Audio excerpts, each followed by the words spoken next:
So while ever the Chinese delay in sending the price signal by keeping the exchange rate valued by central bank interventions or undervalued by central bank interventions, of course the smart money stays with the export industries. What do you think of the recent action by the Federal Reserve, the $600 billion QE2? I think they're completely correct. I mean, should have been done. Should have been done. And so therefore, when the Chinese government say, we think you're trying to create an advantage for the United States? Well, I just don't think the Chinese are entitled to say that. I mean, I think the United States is entitled to say, we have a problem, we have somewhat of a political hiatus over fiscal policy. We have, at any rate, a very high medium-term trajectory in the national debt of the United States. Consumers have gone home. Private investment is lagging. So the other instrument of policy is monetary policy. The Fed can't have any more impact at the short end of the maturity. So on the long end, the Federal Reserve is buying assets and pumping cash into the economy to reduce the long-term bond rate. This, to me, is simply a discretionary action, a sovereign discretionary action by the Federal Reserve, and a correct one. I think this is not a China. I believe the Federal Reserve is doing this to lift economic activity and employment. It may also have the effect of lowering the dollar. May. What you just said is exactly what they say. Well, that's what Chairman Bernanke says, everything you just said. In my view, they are correct. Tom Friedman, he says, quote, none of China's neighbors dare mention the C word, containment, in public. Indeed, none of them want to go there at all or intend to promote such a policy. I'd call this pre-containment or containment light, triggered in the last year by a sudden upsurge in China's assertion of claims to all of the South China Sea. It marks a stark contrast to the mood in the region just 2 years ago. Yeah. Do you agree with that? Yeah, the Chinese have got cocky of late. And you pay for cockiness.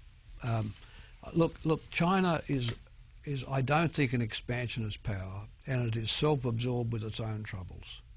How do you know it's not an expansionist power? It's never been in history. So it's tradition. It's unlikely to be, I think. But it is very absorbed with its own problems. I think if you would look at the life of the average Chinese minister over a month, most of that work is, of course, about internal problems. But as in all rising powers, you have the suspicions, and if the suspicions are actually fueled by let's call it declaratory or cocky behaviour, well, of course, the neighbours notice, and they don't approve. How about this? This is the Economist for November 13th. I think this is just out. Buying up the world, the coming wave of Chinese takeovers, which is exactly your point, which is globalization. Yeah, that's why I think it is becoming a much more a developing country concept. You see, China's already in its head, and its behaviour a developing country? Well, the notion of globalization, you see, China has a very large... developed country. Yeah. China has a very large trade deficit with the rest of Asia. While it has a trade surplus with the United States... And Europe. Yeah, it has a big trade deficit with Asia, which means Asia is dependent upon it. South Asia, Southeast Asia are all selling goods to China. Not only that, Latin America. I mean, and Latin America. Brazil and exactly. Chile's biggest market is China. I think we can fairly say that Chinese trade and investment will lead another round of world growth, but it will lead it outside the general fences of the West, outside the general perimeter of the West. And it's not only an economic shift, it's a political shift too in terms of power.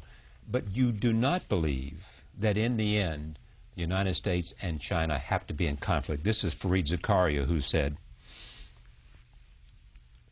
basically, he said, I've spoken to a lot of people in Asia, and they think, in fact, everyone hopes that America's close relationship with China can be used to moderate Beijing's behavior. He then goes on to say, I would propose thinking American policy toward China more in terms of a hedge strategy. The U.S. should maintain a close and productive relation with China, hoping that this will ensure a peaceful and prosperous Asia. If, however, China's rise becomes threatening and destabilizing, America should also have in place strong alliances with other Asian powers, such as India and Japan, which Obama's trip sought to accomplish. Yeah, correct. You agree with that? I agree with that. Finally, America, and I'm going to close with this. Yeah. Why is Afghanistan in the national interest of the United States? Well, it gets back to... Or Australia, for that matter. Yeah, well, it gets back to this whole question about 9/11 and the terrorism and and the source of it and the stabilisation of it. The great problem, you know, I tend to think the United States had one more war too many when it had the Iraq War, and as a result, the effort in Afghanistan was compromised from the beginning. Afghanistan would have been okay if they hadn't been distracted into I think so. Iraq. Better, certainly. How's Australia doing? Well, we're still growing at about 3.5%. We've been doing that since 1992, with a couple of percent inflation. So the answer is pretty well. Australia's a very flexible economy, and the thing I'm most happiest about is that working Australians have had a 30% real increase in incomes since 1992. What do you think of the Prime Minister?